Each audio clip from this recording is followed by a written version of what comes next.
Hello મિત્રો, સ્વાગત છે તમારું મારી યુટ્યુબ ચેનલ જેડી બ્લોગરમાં. હું છું જય સરવૈયા અને આજે અમે આવ્યા હતા મારા એક મિત્રની વાડીએ, જ્યાં એની વાડીમાં ખૂબ સરસ મોટા મોટા આંબા અને એવું છે. હું તૂર તોડીને ખાઉં છું. તમે જોવો છો કેટલી બધી તૂર છે અને આંબા તો તમે જુઓ કે એટલા મોટા મોટા છે. આમાં કેરીઓ પણ એક નંબર આવતી હોય છે. એનો સ્વાદ તમે તો ખબર જ છે. મેંગો કોને કોને ન ભાવતો હોય. 10:30 વાગી ગયા. મેં આવ્યા હતા ઘઉંમાં પાણી વાળવા. અહીંયા આવી ત્યાં ખબર પડે કે લાઇટ જ નથી. ખોટો લાગે તો આ આપણા આંબા છે. આંબામાં મોરે આવી ગયા છે. તો ક્યાં આંબા? ઓ હા હા, આમાં તો સોલેડનો ગજબનો મોર આવી ગયો, એક નંબર. તો જો થોડોક તમે નજારો અહીંયાની વાડીનો.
એમાં મકોડા છે.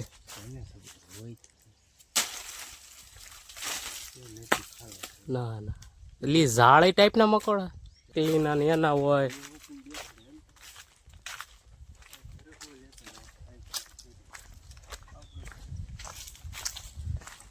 આંબા તો જો નાખે લાગટ.